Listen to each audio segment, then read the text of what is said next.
It's Friday, and it's been a busy week in the world of true crime. So tonight we're going to be going over some cases that we talked about in depth this week, plus a couple of others that have some pretty important updates.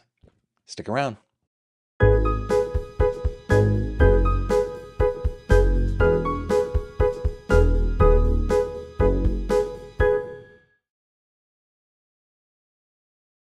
This video contains mature themes and discussions intended only for adult audiences. Viewer discretion is advised.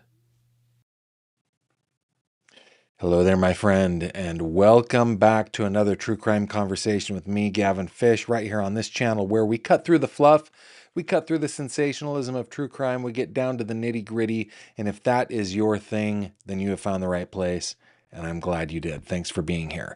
Before we get going, I want to just do a couple of quick little announcements, okay?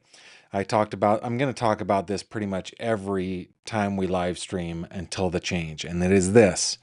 We are changing the time that I'm going to be starting my every weeknight live stream, which has been 7:30 p.m. Eastern since forever. What's it been, 2 years or something like that?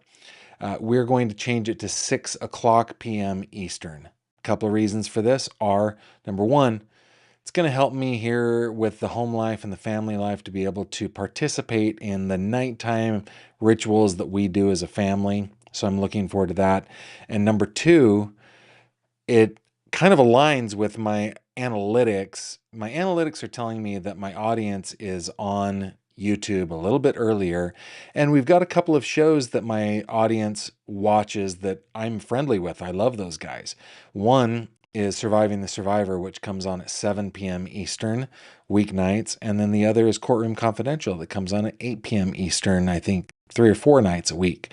So in order to be able to get you guys going, to me, to Joel, to Josh, I'm going to slip right into the 6 o'clock spot. And I hope that's going to be okay with you guys. I know it's change. I know change is big, but we are going to be doing that. The other thing I want to remind you about before we really dive in is if you go over to my website, gavinfish.com, this is the place where you can get in touch with me. It's a place where you can read true crime articles. We're going to do a couple headlines tonight from these articles.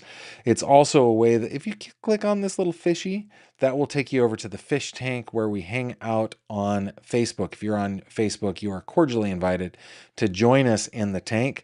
We're coming up on 5,800 members, which is exciting to me. I absolutely love it. Oh, and I forgot to mention, Gavin, you got ahead of yourself. What are you doing, man? Number one, I always love it when you guys tell me where you're tuning in from. Tuning in is kind of an old-timey phrase, isn't it? You're not tuning in, you're live streaming. But I feel like, we don't roll down car windows either, and we say roll down the window. So I'm going to say tune in. So tell me where you're tuning in from, and don't forget to use GF in your comment so that I can see your comment, okay? Back over here, you're cordially invited to join us in the tank anytime. If you're on Facebook, please join me there. If you're not on Facebook and you're on other socials, if you scroll down to the bottom, you'll see where I am on socials, including Patreon. I'm so grateful to my patrons who help make this show possible, my YouTube members, and for you for watching it. So thank you very, very much for watching me show. Now let's dig into headlines.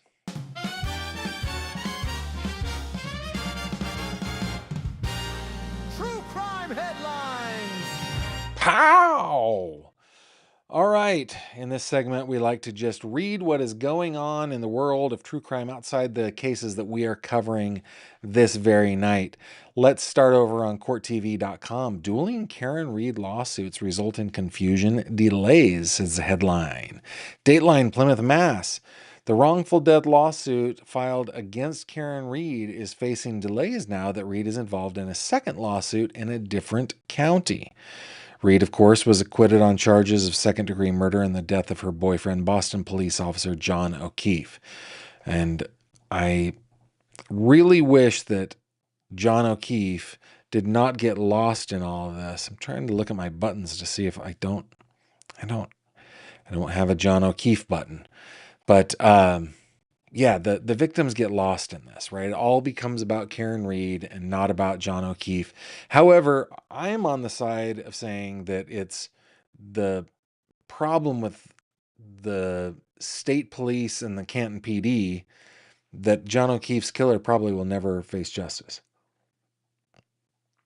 Just my opinion. But anyway, blah, blah, blah. Prosecutors accused her of hitting him with her Lexus and leaving him to die in the snow. After a night out drinking, his body was found on the front lawn of a friend and fellow police officer's home in Canton during a blizzard in the early morning hours of January 29th, 2022. She was found not guilty. O'Keefe's family, while she was found not guilty of criminal responsibility, O'Keefe's family has filed a lawsuit claiming she carries civil liability for his wrongful death and emotional distress. Blah, blah, blah, blah, blah, blah, blah. Quote, let me just do one little quote here. Obviously, we had wanted this to all resolve itself months ago, Mark Dillard, the attorney for the O'Keefe family, said at Friday's hearing. Unfortunately, it wasn't until Monday night that the defendants withdrew their motion and started on a different track with a different model. Instead of adding parties to the wrongful death lawsuit, Reed wound up filing her own lawsuit in a different county, targeting the so-called House defendants as well as the investigators. Okay, so there's a whole bunch here, but basically, the wrongful death lawsuit filed against Karen Reed is now facing some delays because the parties, basically the same parties, are involved in different lawsuits filed by the different sides in different counties. So we're going to see how that shakes out. Moving on, I found this story just so sad. Missing dad found, this is on News Nation, missing dad found dead in garage is being investigated as a homicide. Dateline Memphis, Tennessee. Police say they're investigating the death of missing dad found nearly 3 weeks ago in an abandoned garage. Look at this garage. I don't understand the term abandoned garage. Is it an abandoned house? I mean, it's a standalone garage, but okay. Nearly 3 weeks ago, they're investigating it as a homicide. Robert Grove's body was discovered on November 2nd in the 3300 block of Egypt Central Road in the Raleigh community. Grove was reported missing after he didn't return to his home on October 27th. The next day, family members tracked his phone to the Surrey apartments and found his Chevy Avalanche. Let me put my do not disturb on. Police were called to the scene after relatives said they found blood on the front seat of his vehicle, not a good sign, and he was nowhere in sight. 5 days later, his body was discovered inside the abandoned garage that's on the screen right now. At the time, Grove's sister thanked those who helped search for him. So this looks like it's going to be homicide. We will try to keep our eye on this one because police have not released any details on their investigation. Okay, we're going to need, actually, let me do this one next. And then the fourth one, we're just going to need transition music. I'm trying to find some standard transition music that we can use. But yeah, we'll get it because sometimes guys, just sometimes, right? Okay, there looks like an indictment has been handed down in the San Antonio murder of actor Jonathan Joss of King of the Hill fame. This brought to us on Crime Cod by Kate Bird. Dateline San Antonio, Texas. A Behar County grand jury has indicted a San Antonio man on a murder charge in the fatal shooting of his neighbor actor Jonathan Joss. Joss, 59, was best known for voicing John Redcorn on the animated series King of the Hill. He also appeared in Parks and Recreation, True Grit, The Magnificent Seven, Tulsa King, and Ray Donovan. And this is Mr. Joss right here. Oh, he was brilliant.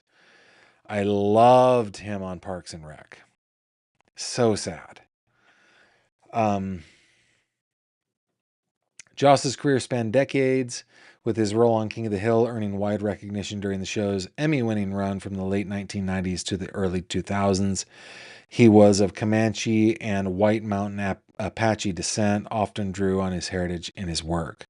Sigfredo Queja Alvarez, 57, was indicted on November 17th on one count of murder, According to court records, he was initially arrested June 1, the day of the shooting, on a first-degree murder charge.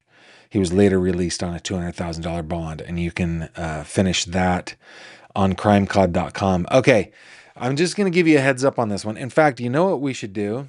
We should play. Here we go. I'm just going to play this. Give me a second. This video contains mature themes and discussions intended only for adult audiences. Viewer discretion is advised. Okay. Here it is. This kills me, man. I mean, it appears, we'll get into it, it appears that the child escaped what could have become something serious, something, I think it's the worst crime that can be done to a person, worse than murder.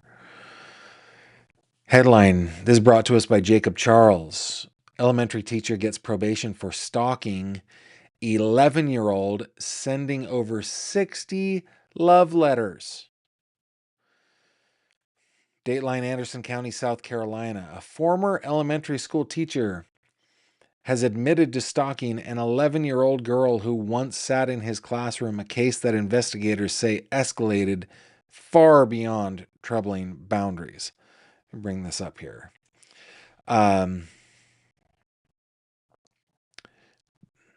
According to reporting from Fox Carolina, former Star Elementary School teacher Dylan Robert Dukes, 27, this is Mr. Dukes right here, pleaded guilty this week to first-degree harassment after authorities uncovered what they described as an extended pattern of obsessive behavior toward the child. Oh my goodness, I'm like, this child went through something. I'm not minimizing what this child went through.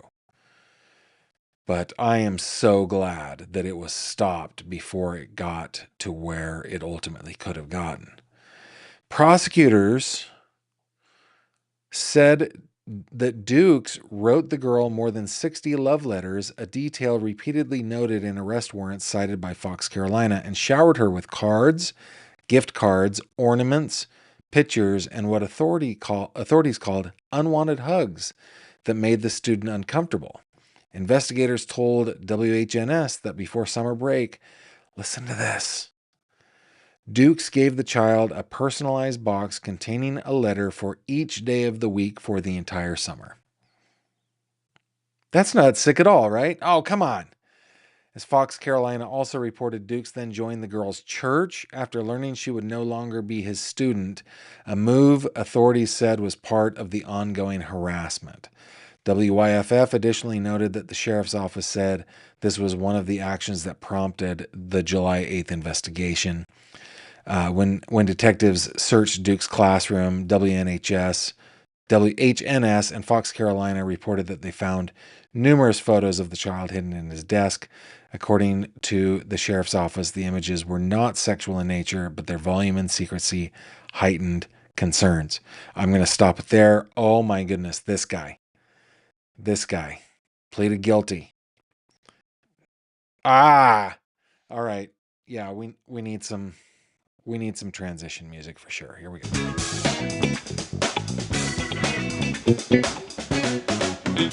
Okay. I'm glad we're done with that. My goodness. That killed me. Let me check in to see what you guys are saying over in the bowl. Yeah. Mooney, he was given a 3-year sentence, suspended for 5 years probation. Can you believe that? Can you believe that? And Just Ducky 5923, he'll move on to another victim. That's the scary thing, man. You gotta throw the book at this guy. Gotta throw the book. Stalking an 11-year-old gave him probation. It's just crazy. Ann Potter, thank you very much for the super sticker. Thanks for getting us started tonight. Looks like, man, let's see where you guys are tuning from. Jacksonville, Florida. Oshkosh. Where are we?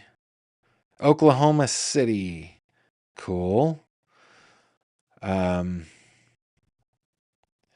Gavin, your face is looking so slim, says Tina May. Tina May. I am knocking on the door of 50 pounds lost in this little mission of mine to say goodbye to Fat Gavin. I started on August 28th at 288 pounds, and today I weighed in at like 239 something, 239.8, I think is what it was. So thank you for noticing. I want this to be the last time that Fat Gavin is with us. So, you guys know that I started very aggressively. I was consuming less than 1,000 calories a day. Now, as we've kind of gotten into things, that has moved up. So yeah, thank you for noticing. I appreciate it. Let's see. Anybody else telling me where they're from? Kokomo, Indiana. Tuning in from the OC, Seal Beach again. Ohio, Jersey, Norton, Virginia, Melbourne. Thank you for being here. Anybody else? I think you guys got distracted by the headlines, but yes. No, Mooney, his teaching license was permanently revoked. Looks like we got Kent, Ohio, and Beaver Dam, Wisconsin. Good to have you. Saskatchewan, Canada. Happy friends from the north. So thank you guys for tuning in wherever you are tuning in from. New Hampshire, Fort Worth. We got tons here. Thank you for that. All right. Erie, PA. Harriman, Utah. Louisiana. Northern California. NorCal is where it's at. That is where my heart is. I left my heart not in San Francisco, not my favorite place in the world, but Northern California. Salt Lake City, Utah, British Columbia, Northern BC. Glad you're here. Yeah, all right, good. All right, let's get into a couple cases, shall we? I am going to start. Let me come on over here. We're going to start with Celeste Rivas Hernandez. So let's remember this story. Celeste Rivas Hernandez, 14-year-old girl, kind of a serial runaway from Lake Elsinore, California, Southern California.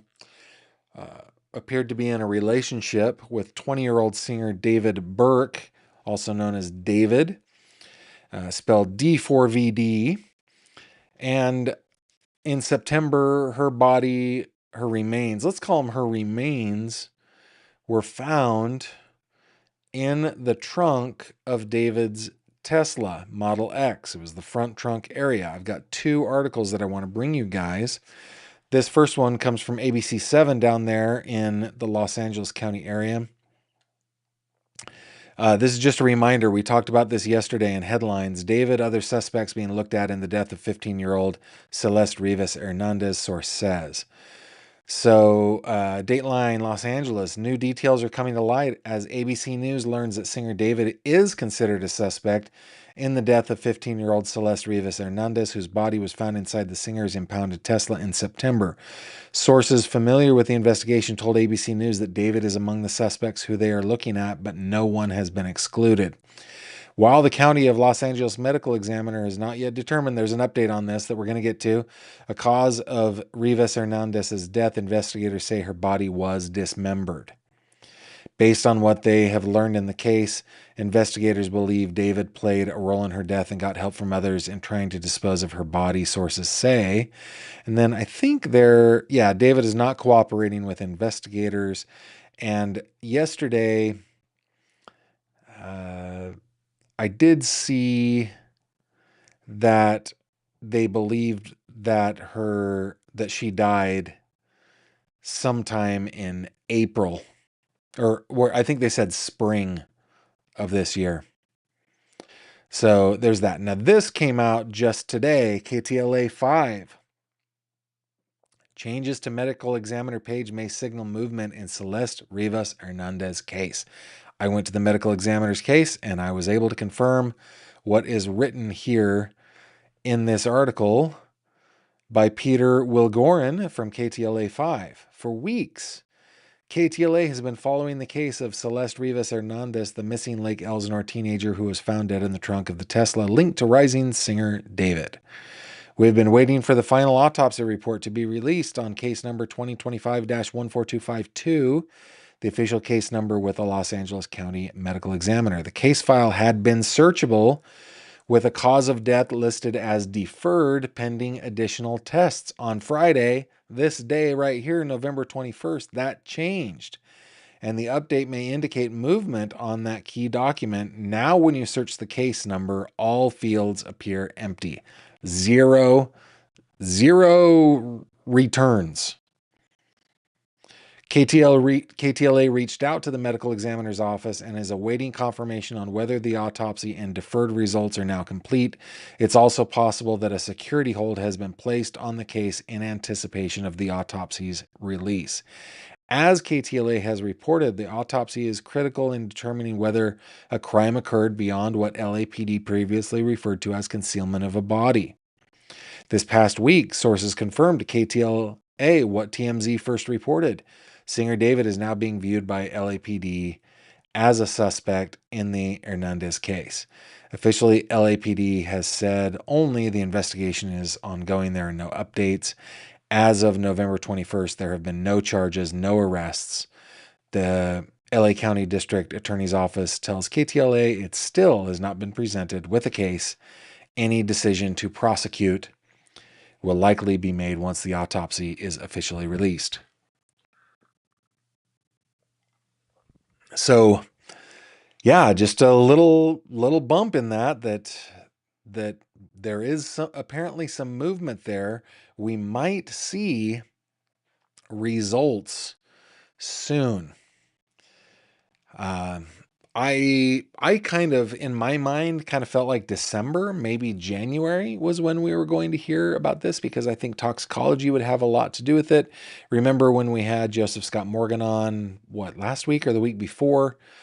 He talked about the importance of toxicology in cases like this, especially with remains of a poor little girl. Oh my goodness.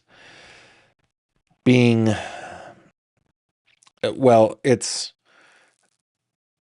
believe that she died in the spring, so that means spring, summer, part of fall, that the remains were somewhere, possibly in that front trunk of the Tesla Model X.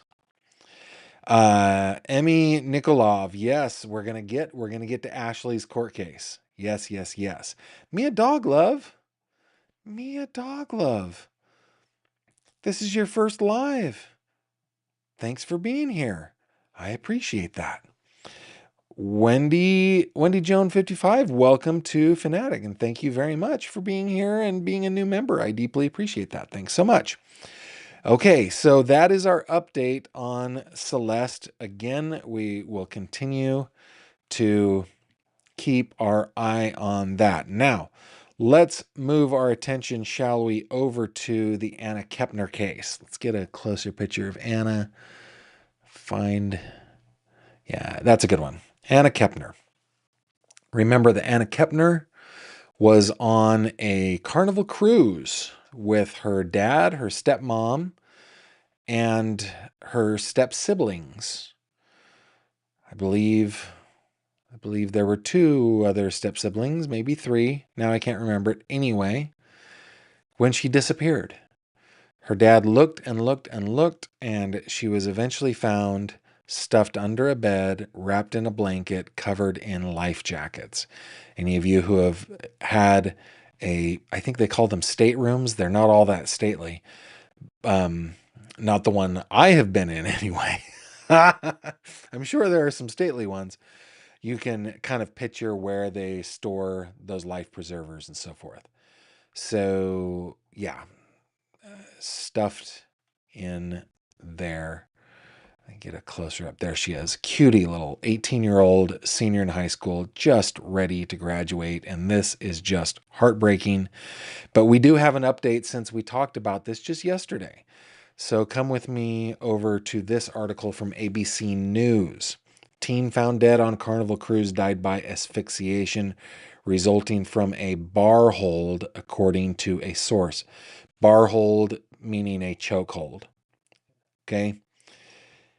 Anna Kepner, a teenager who was found dead on a Carnival Horizon cruise ship this month, died by asphyxiation resulting from a bar hold, an arm across the neck.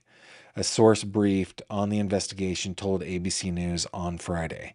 Investigators also found 2 bruises on the side of her neck, the source said.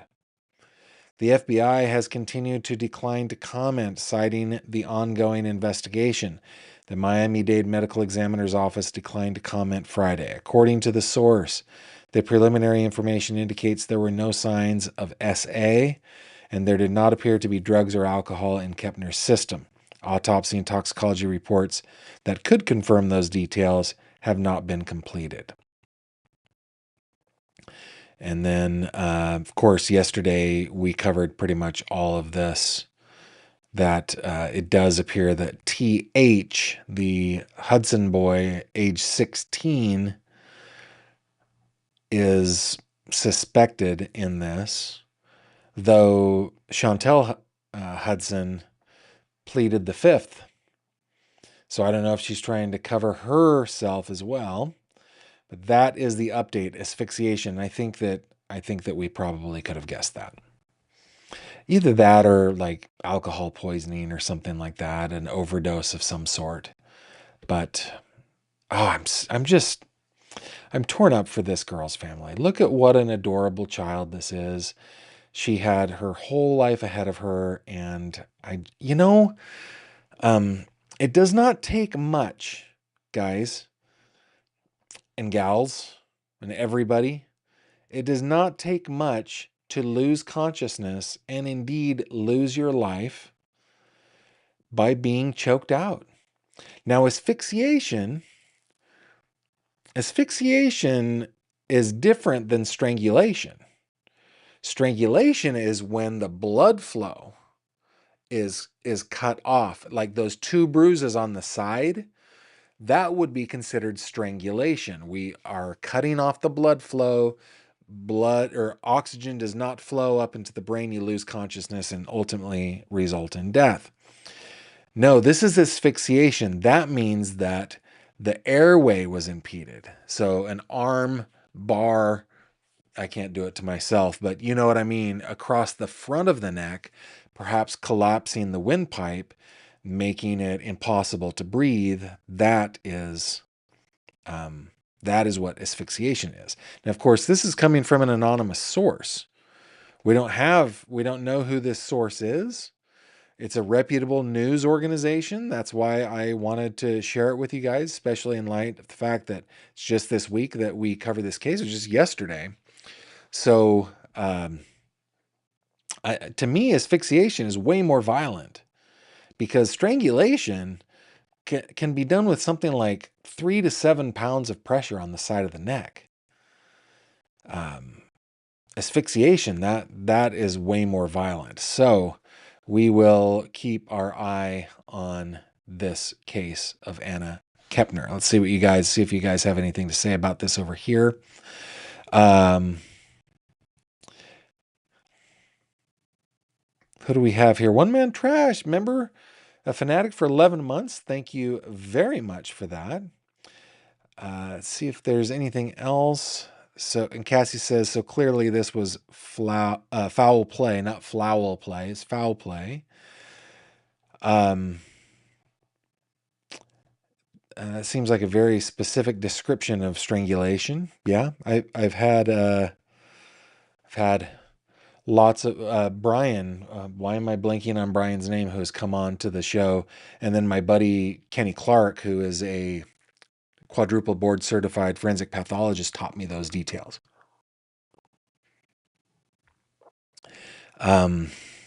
Alicia 19354 says she was going to join the military after graduation, which is a great career choice. Had her head on straight, poor girl. Yeah. And Lynn Taylor 7921, Gavin, and we don't know of any medical problems she may have had, like asthma or something. Yeah. Yeah. Tina May, I've heard of sibling rivalry and gotten into more than a few spots with my brothers in my time, but gee. Yeah. That's it's just tragically sad. Tragically sad. Okay, so that is our update on Anna Kepner. What is next? Yes, I just wanted to do a quick update. If you guys weren't on yesterday, just a quick updatey poo that in the trial of Brian Walshe in the death of his wife, Anna Walshe, the jury has been seated. 16 jurors, so 12 jurors and 4 alternates have been seated, though we are not going to get to opening statements in this case until the beginning of December. But let's read from WCVB in Boston, written by Sarah Congi. Dateline Dedham, Mass. Jury selection was completed yesterday, in the murder trial of Brian Walshe, the Cohasset, Mass man accused of killing and dismembering his wife in 2023. 9 of the jurors are women, 7 are men. The professions of the jurors range from art teacher to someone who works in insurance, a chief financial officer, a scientist, a tech writer, and someone who works in social work. Under the judge's order, all of the jurors have been asked to refrain from using social media and stop watching or reading the news. Yeah, good luck with that. But stay impartial, jury. Stay impartial. During interviews, the jurors had to commit to these constraints, or what Judge Frenary referred to as a big ask, in order to be selected for the jury. Well, that makes it easy to get off of. Get out of jury duty. Though we shouldn't be trying to get out of jury duty. We should be doing our civic duty. So jurors will not return to the Dedham courthouse until December 1 for opening statements. So that is what is happening there in the trial of Brian Walshe. Now, remember, let's bring up this photo. Mr. Walshe pleaded guilty to 2 of the 3 counts on the morning of what was supposed to be jury selection. They had to postpone that until later in the day. We had a great conversation with Josh Ritter from Courtroom Confidential on this on Tuesday. He pleaded guilty to lying to police, misleading police, and to improper disposal of Anna Walsh's body. So I honestly don't know what the strategy is there. Josh said if he would have been the defense attorney on this one, he would not have taken that strategy. He's like, just take it all the way to the end. If you feel like the prosecution, did prove their case, then do the pleading guilty to those things, or just take it all the way to the jury, because there's no plea deal. He didn't deal with the prosecution. He just threw himself on the mercy of the court. So that's where we are on the Anna Walshe trial. That will be kind of on hold until December 1st, though I am curious. I am so curious if a plea to count number 1, first-degree murder, is going to happen in the interim. We've got 9 days here. A lot can happen in 9 days. Will he go to trial or will he plead? Oh, I am on the edge of my seat on that one. I don't know. Heather Whatever says, I'm guessing this will be the strangest defense I'll ever hear. Moon Russian says, I also heard more shenanigans with Brian Koberger and Ann Taylor. I haven't heard those. I should check those out. Yeah. Yeah, interesting conversation you guys are having there. Yeah, Real Happy 33 is saying, not holding my breath for a trial. Interesting. Yeah, you got a lot of time there, though. I mean, take your chances with the jury. That's what I think. Take your chances with the jury, and we will all be keeping an eye on that one. Okay. Let's move on over to this case, shall we? Oh, the case of Melodee Buzzard. 9-year-old Melodee Buzzard has been missing now for more than a month. And we have not seen nor heard from Melodee since October 9th, when she was last seen at the Colorado-Utah border. But as you guys know, in our update yesterday, her mother, Melodee Buzzard, wrong one. Where are we going? Wrong one. There we go. Melodee Buzzard. Her mom was arrested on a false imprisonment charge. And the update today, well, it was last night, is that charge has been dropped against Ashley Buzzard.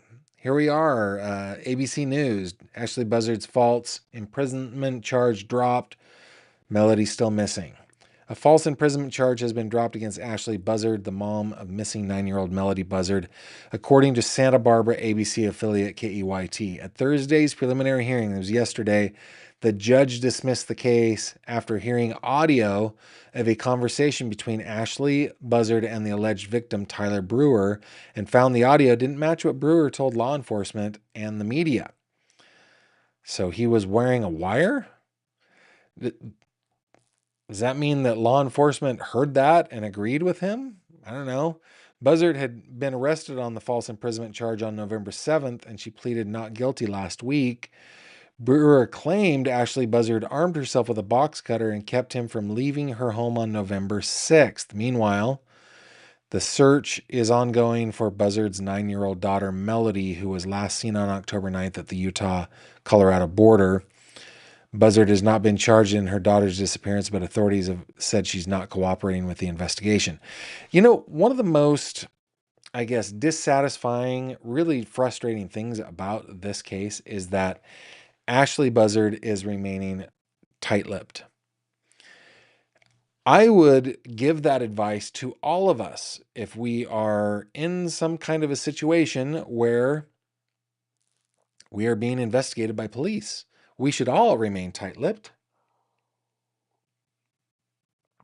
But it's still infuriating because we've got a missing 9-year-old girl, and the person who can help us the most is Melodee. And then it just goes into some of the other details of the case, which we all know. But yeah, those charges have been dropped. I don't know what law enforcement was thinking there. If they heard the audio and were like, that is definitely false imprisonment, and then the prosecutors are like, oh yeah, that's definitely false imprisonment. And then the judge is like, what are you guys talking about? No, this isn't false imprisonment. What are you talking about? Then that kind of smacks to me of prosecutorial and law enforcement overreach, which I'm not happy about either. Ultimately, I just want this little girl found and in a safe place. I mean, we don't even have a good photo of her because this was taken years before she went missing. These are the latest photos we have, which were from screen grabs from security at the car rental place. I think it was an Enterprise car rental. Fun fact, I worked for Alamo Rent-A-Car when I was young and just really needed a minimum wage job. So I'm always looking for competitors to Alamo who I have not worked for since 1997. I don't know why. Oh, that's a tangent. Gavin.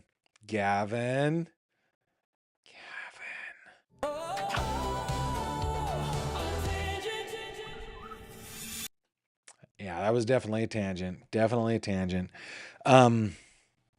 But yeah, anyway, these are the only photos that we have of her. So that is what we have on the update there. Okay, one last update that I have to bring to you guys, which actually we talked about last night in headlines, but just in case you missed it, I wanted to bring this up again. This is Kada Scott. Now, Kada Scott was a she was 23, not quite 24-year-old young woman from Philadelphia, recent graduate from Penn State, who was killed by a gunshot to the head shortly after leaving her place of work, which was an assisted care facility. Now, the man arrested in her murder is a man named Keon King. From the information that we have so far, I do feel like Mr. King is probably rightly accused here. Of course, he's innocent until proven guilty, but does not matter to Kada, who is gone from this world, and to her family, who are living with the fallout of such a violent and tragic end. This from CBS News. Kada Scott's family carries on her legacy by launching foundation on her 24th birthday. And I know that some of you have already seen this, but I wanted to just reiterate it because we want to be supportive of the Scott family here, right? If there's anything that I have learned about the true crime community, it is that we feel sympathy for victims' families. We care for them. We care about them. We love them. And so when this foundation is finally started and they have a website up and everything, I hope that you and me and everybody within our community will help with this foundation, okay? Tuesday, November 18th would have been Kada Scott's 24th birthday, her family says. Now the family is announcing the formation of the Kada Scott Foundation, a way to keep her memory alive. Listen to this. By offering scholarships to young women pursuing higher education, creating business microgrants, and providing mentorship. Quote, Kada was ambitious, kind, creative, had an entrepreneurial spirit, and unfortunately, her life was cut short, Scott's father, Kevin Scott, told CBS News. But with this foundation, the idea is basically to give the next generation of young women in Philadelphia the opportunity that she deserved but didn't achieve because it was taken from her. Not because she couldn't achieve it, but because the opportunity was taken from her. So, this one says Scott was months away from graduating from Penn State. I've heard different reports. But Kevin Scott said the family greatly appreciates how the city has supported them in the days and weeks since Kada's death. Scott's public funeral on November 8th at the Mount Airy Church of God in Christ drew hundreds of people from across the city and region, including Mayor Sherelle Parker, Pennsylvania Governor Josh Shapiro, and not a fan of Josh Shapiro, but good for him for going. Obviously, the city of Philadelphia and Pennsylvania has kind of adopted Kada Scott as one of our daughters, and good for the governor for doing that, both of whom spoke highly of the former Miss Pennsylvania pageant competitor. So those are our updates this week. We're going to just check your comments before we go. Mooney asking about the Brian Walshe trial. If it happens, my plan is to stream it. Yes. The understanding is that she recorded the conversation. In California, California is a two-party consent state. Interesting. Per Ashley Banfield, the judge, so getting back over to Melodee Buzzard, per Ashley Banfield, the judge yesterday didn't allow any mention of Melodee in court. Okay, it was Ashley that produced the secret recording, not the guy that filed the complaint. Gotcha. Getting back over to Kada, is there any information that Kada knew King? So there's nothing that I have seen that directly ties them. However, they were texting each other. So I believe, I don't think it's a far leap to jump to the conclusion that they did know each other. Anything else? Okay, no other comments. So let's move on to the final segment of our show, our little show. Time for 3 questions. By the way, well, let's just get into 3 questions. It's 3 questions with Gavin Fish. How? All right, guys, listen. In this little final segment of the show, I allow you to ask me anything. Nothing is off limits. Everything's on the table. Just send your questions over to 3questions at gavinfish.com. Having said that, this is my fault. What we're about to go through, I've tried my hardest not to think about it too much. This is my fault for saying everything's on the table. So, and I keep the questioners, I keep them anonymous. Maybe I shouldn't unless they ask for anonymity, but I've just been putting the questions up. I probably should be using their names, but in two of the questions tonight they came from the same person and they asked for anonymity. So we are going to happily grant that, continue our little tradition of granting that. But again, I'm just going to say I'm sorry. This is my fault. Question number 1. This isn't the one. The question number 2, this is my fault, and I'm very sorry. But I have solemnly promised that I will answer the questions. Therefore, I am under covenant to do so. So I will do it. Okay. This one's an easy question for me. It says, being a reporter, have you ever had to witness an execution? No, is the answer to that. If so, could you tell about it? I can't, because I never have. If you haven't, would you if you were ever asked? Yes. Yes, I would.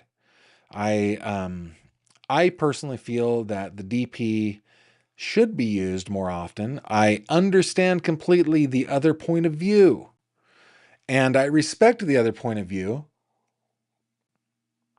The idea that it's just too dangerous to put to death people who may be innocent. I get it. However, from my point of view, I think that it should be used more often.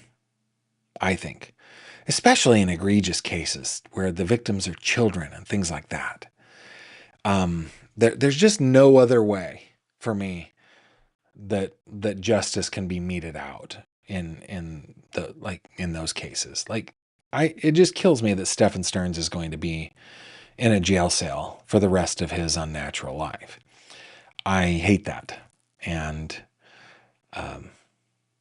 yeah, so I think that it's important. Like, I don't know that anybody wants to see somebody being killed, because that's what it is. It is not a passing. It's not being in the same room as your grandmother as she draws her final breath. That's a different thing. And I've had those experiences, and they're beautiful.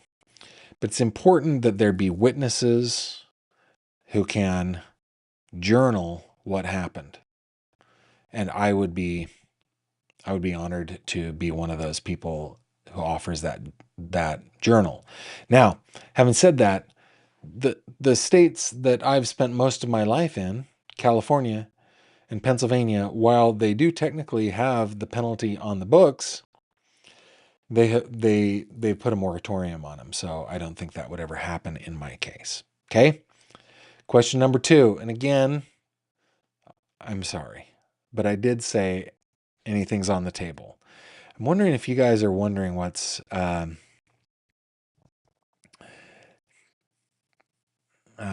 guys, let's see. You're asking questions. This is not how this game works. You got to email me your questions. 3questions at gavinfish.com.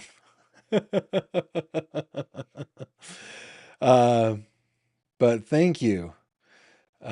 Definitely send them my way. Okay. I'm very sorry. Very sorry for this next question. It's all my fault. Here we go.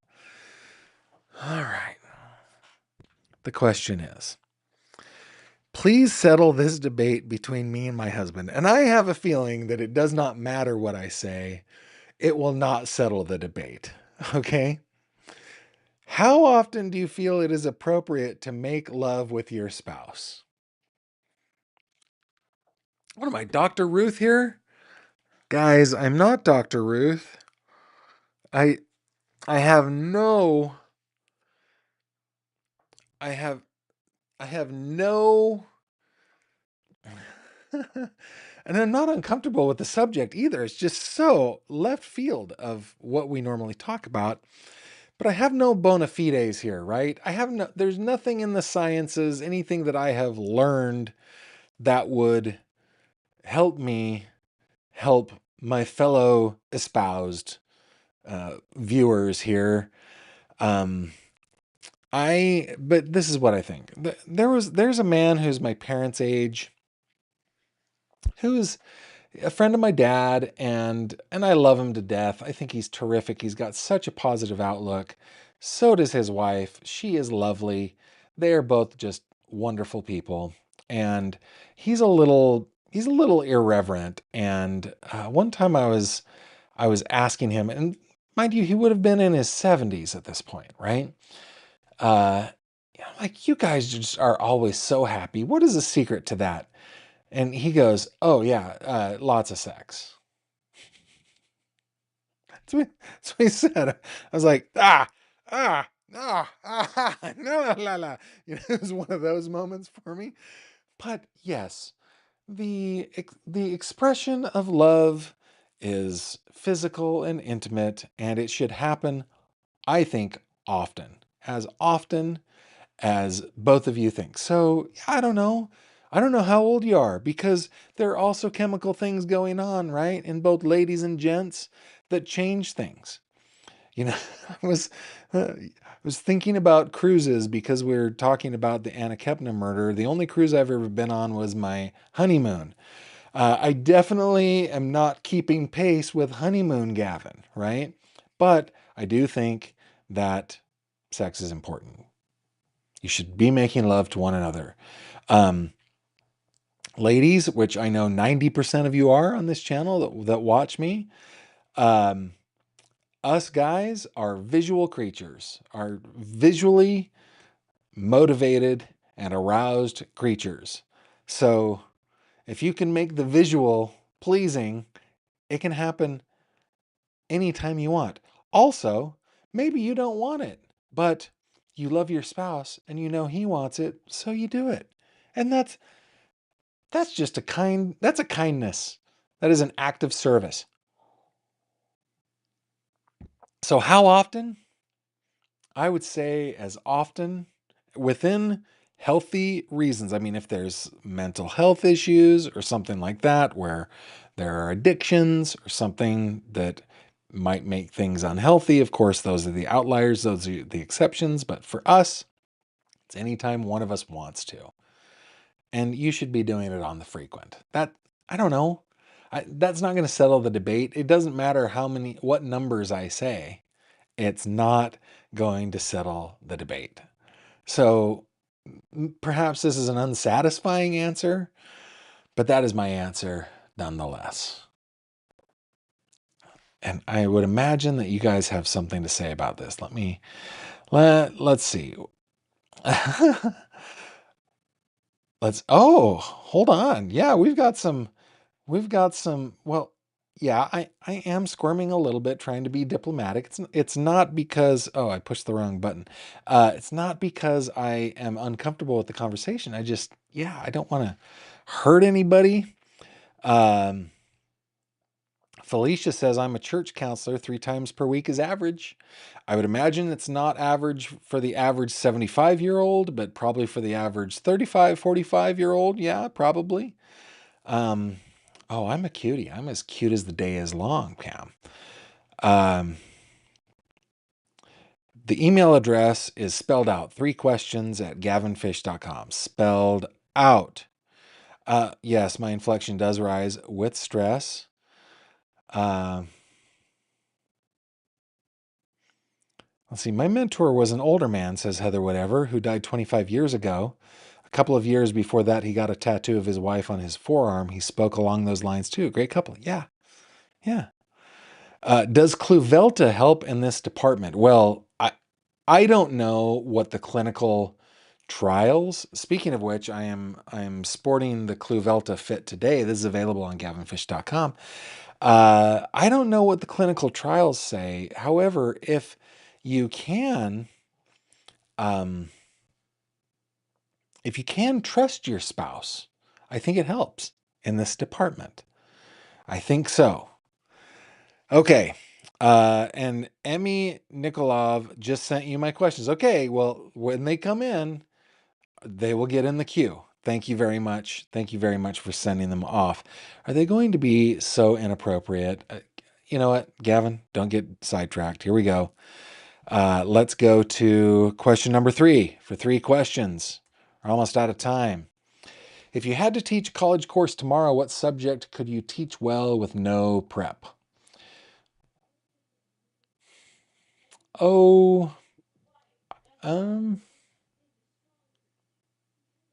yeah, I think I could teach a Spanish course. I think I could teach a Spanish course pretty darn well because I had to learn Spanish when I was, I was still a young man. I was 19, 20.